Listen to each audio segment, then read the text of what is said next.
Sanibona njani?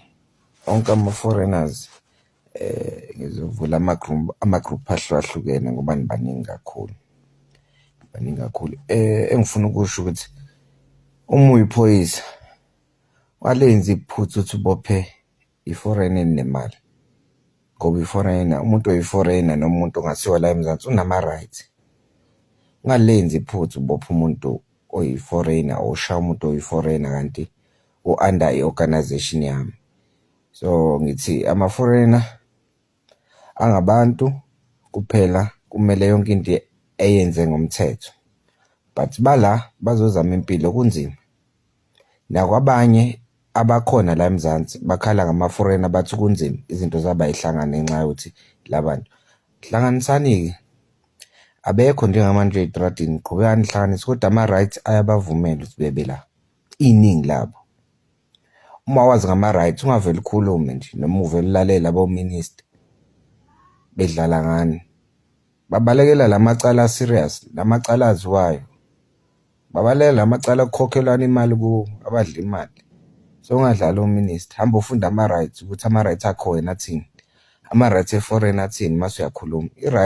Umuntu oyi-foreign noma abe muphi, noma imuphi umhlobo, unama-right la eMzansi. Unama-right. Ubuze kahle Home Affairs. So ungavele nje ubambe noma ubani njengamanje oyi-foreigner ngoba sikhona sigade impi futhi kambi. Angifuni uqamba amanga, sigade impi kambi.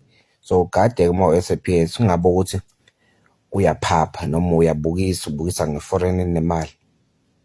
Sinabameli thina. Sikhokhela abameli. Basobhani bafethu, basobhani. Umsebenzi wokuthi wondle umndeni wakho, uqhubeke uphile. Ayihlukumeze abanye abantu. Hlukumeza abantu abathandazayo, abakhulekayo. Ingakho nizohlezi nidubulana nje ka-SAPS. Uzokuthiwa iphutha lidubula umuntu walo, akwaziwa kwenze njani. Ubeka isitori esingekho. Lezi zinto enizenzayo, nihambe ama-druthi nini eniwenzayo ayabheda emsangano ama-druthi eniwenzayo. Niphuca abantu abadayisa ama-aphula, obhanana 2 randi, amapheya. Usathabi nje isibindi uthi uyindoda yomuzi uney'ngane, uhamba uqoqana nama-aphule emgaqweni, uphuca abantu abayibhushela iy'nqola la eGoli. Wafaka ngemuva emotweni uyopha iy'ntombi zakho. La ma-aphula niwenzani, niwalahlaphi? Ngoba phela le nto iyabola nobhanana. Nibabekaphi labo bhanana? Obhiya siyenibona niwuchitha kodwa niwuchithi nawo wonke. Musani ukuhlukumeza abantu eningabazi bafethu. Musani ukusukela abantu. Yazi i-South Africa yohlezi namabhadi, sohlezi sinama-car accident. Lezi zinto enizenzayo ngoba nihambe, yabona ukube niyahamba njengathi nibone ukuthi labantu bakwazi ukujika amanzi, bakwazi ukuphendula inja ibe yini. Abanye babo abanyenzi lento, amabhadi maningi sazoba nawo. Laba abalapha phezulu boqhubeka ama-minister enidla kahle, nizolamba bafethu. Musani ukusukela abantu bokuhamba bafethu.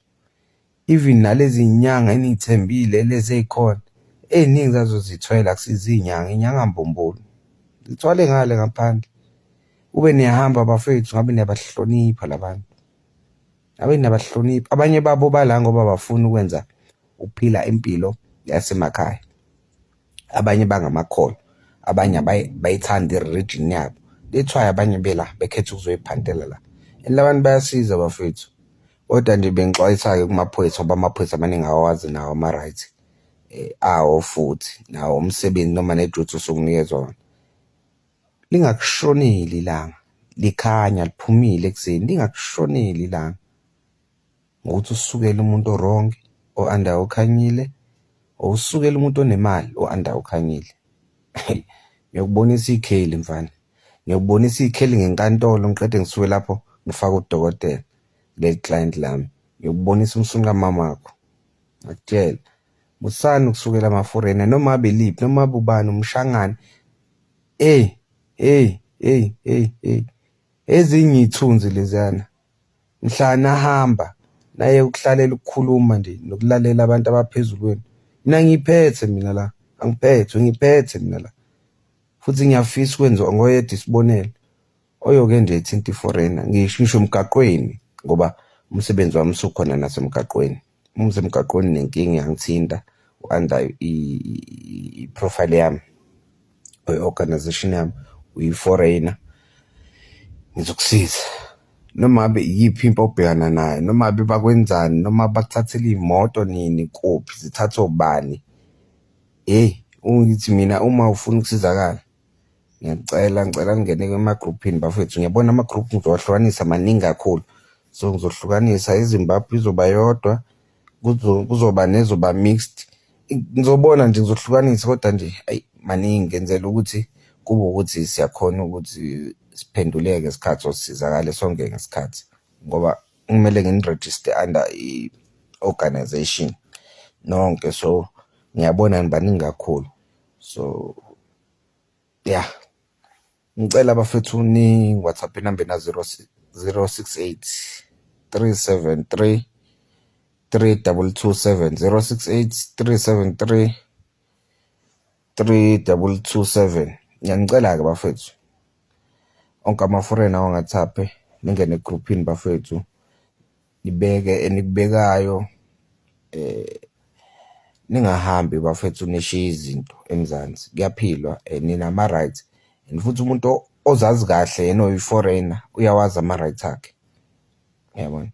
So Home Affairs bafethu uzosisiza uma nina nizoba namandla kimi. Uma nje nizoba namandla kimi, Home Affairs uzosisiza sithole ama-date kahle ngendlela. Ngiyabonga. All I can say is bandla. That's just all I can say, cause wow. Solo but lona uyakhuluma ukuthi akufuni bahlukubede ama-foreigners they are here in SA kutiphandela, abangahlukunyetwa, abangathathela tindo tabo labatithengisako, or else ubatutila nabo. Uthi nje or else kuyoshuba, because those people are here in SA for a better life. Bayatiphandela aqali muntu. And all I can say is bandla. Please do comment your thoughts down on the comment section. Don't forget to hit the notification bell. I'm out.